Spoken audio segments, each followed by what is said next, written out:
مسلمان سائنسدان جنہوں نے دنیا بدل دی۔ میں ہوں Shakeel Ahmed, history of Muslim empire میں آپ کو خوش آمدید۔ دنیا کی تاریخ جب اپنے شاندار ترین ادوار کو گرتی ہے تو ایک دور نمایاں ہو کر سامنے آتا ہے، اسلامی سنہری دور۔ ایک ایسا دور جب علم، تحقیق، سائنس اور فلسفے کا مرکز مسلمانوں کی شہر تھے۔ بغداد، قرطبہ، سمرقند، بخارا، جہاں نہ صرف روشنی تھی بلکہ روشنی کی جستجو بھی تھی۔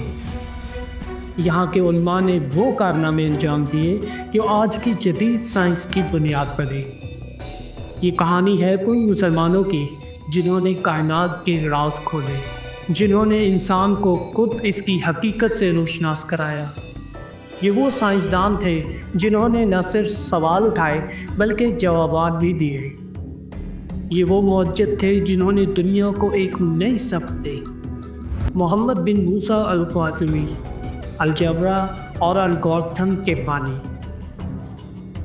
آپ کی موبائل ایپ، کمپیوٹر پروگرام یا گوگل سرچ کے پیچھے اگر کوئی ایک اصول کار فرما ہے تو وہ ہے الگورتھم، اور یہ اصطلاح براہ راست ایک مسلمان سائنسدان محمد بن موسیٰ الخوارزمی کے نام سے نکلتی ہے۔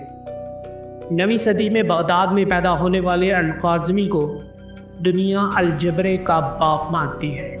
ان کی مشہور کتاب المختصر فی حساب الجبرا والمقابلہ نے دنیا کو پہلی بار الجبرا کا منظم تعارف کرایا۔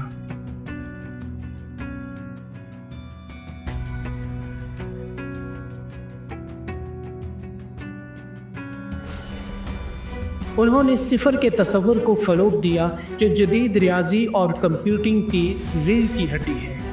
آج ہم جو مساوات، لین دین اور حساب کتاب کرتے ہیں ان سب میں الخوارزمی کا علم شامل ہے۔ ابن الحسن، نظریہ بصارت اور روشنی کا محقق۔ 1000 سال قبل جب دنیا روشنی کے بارے میں غلط فہمیاں رکھتی تھی، ایک مسلمان سائنسدان نے سچائی کو آزمایا، پرکھا اور دنیا کے سامنے رکھا۔ ان کا نام تھا ابو علی حسن ابن الحسن۔ ابن الحسن نے پہلی بار تجرباتی سائنسی طریقہ کار کو متعارف کرایا۔ ان کی مشہور کتاب المناظر نے آپٹکس کے اصولوں کو نیا رخ دیا۔ انہوں نے کیمرے کے بنیادی اصول، کیمرا آبسکیورا کو متعارف کروایا، جس پر آج کے کیمرے اور بصری سائنس کی بنیاد رکھی گئی۔ یہ وہ سائنسدان تھے جنہوں نے صرف مشاہدہ نہیں کیا بلکہ تجربات سے سچ تلاش کیا۔ ابو علی ابن سینا، طب، فلسفہ اور منطق کا بادشاہ۔ اگر ہم طب کی تاریخ میں سب سے زیادہ اثر رکھنے والے شخص کی بات کریں تو نام آئے گا ابن سینا کا، جنہیں مغرب میں ایویسینا کہا جاتا ہے۔ ان کی شہرہ آفاق کتاب القانون فی الطب صدیوں تک یورپ کی میڈیکل یونیورسٹیوں میں بنیادی نصاب رہی۔ انہوں نے بیماریوں کی تشخیص، امراض قلب، نفسیاتی امراض اور جراحی میں جو خدمات دی وہ آج بھی حیران کن ہیں۔ ابن سینا صرف طبیب نہیں تھے بلکہ ماہر فلسفی، منطق دان اور ریاضی دان بھی تھے۔ انہوں نے دماغ، روح اور جسم کے تعلق پر سیر حاصل بحث کی۔ کیمسٹری کا بانی جابر بن حیا۔ دنیا جب کیمیا سے کیمسٹری کی طرف بڑھ رہی تھی تو اس راستے پر چراغ لے کر چلنے والا نام تھا جابر بن حیا۔ 8ویں صدی میں پیدا ہونے والے جابر نے تجربات، مشاہدات اور سائنسی طریقہ کار سے کیمیا کو سائنسی علم میں بدلا۔ ڈسٹیلیشن، کرسٹلائزیشن، سبلیمیشن، فلٹریشن جیسے اصول انہوں نے متعارف کرائے۔ ان کی دریافتوں سے بعد میں دھماکہ خیز مواد، دوائیاں اور صنعتی کیمیا تیار ہوئی۔ انہیں دنیا فادر آف کیمسٹری کہتی ہے اور وجہ کہتی ہے۔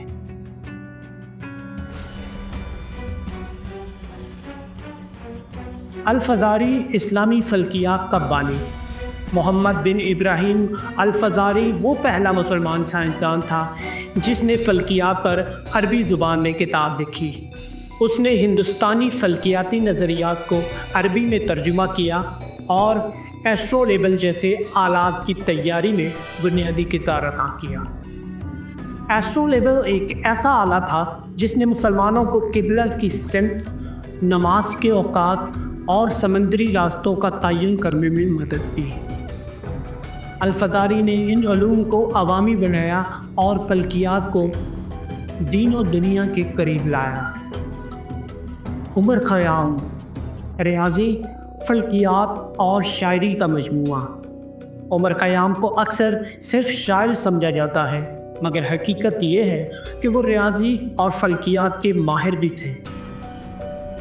انہوں نے کیوبک مساوات کے حل پر تحقیقی کام کیا اور ایرانی کیلنڈر کو درست ترین شکل دی۔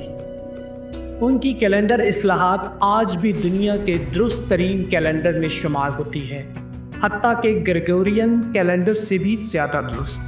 الزہروی، سرجری اور میڈیکل انسٹرومنٹس کا ماہر۔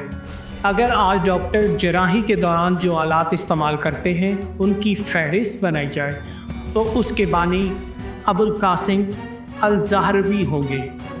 انہوں نے 200 سے زائد سرجیکل آلات ایجاد کیے اور ان کی 30 جلدوں پر مشتمل طبی انسائکلوپیڈیا التصریف نے یورپ میں میڈیکل تعلیم کی بنیاد رکھی۔ دانتوں کی صفائی، جلدی امراض، بچوں کی بیماریوں اور خواتین کے علاج پر ان کی تحقیقات آج بھی قابل عمل ہیں۔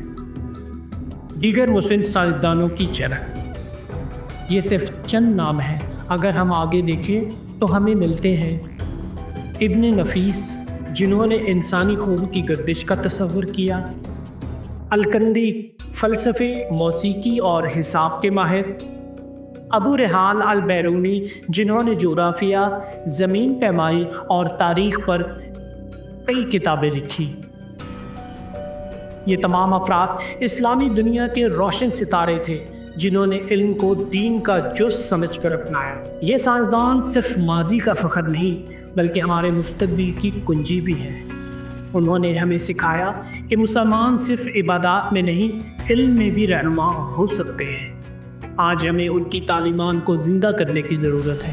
اپنے نوجوانوں کو علم، تجربہ، تحقیق اور سائنس کی طرف راغب کرنے کی ضرورت ہے، کیونکہ جب مسلمان علم سے جڑتا ہے تب ہی دنیا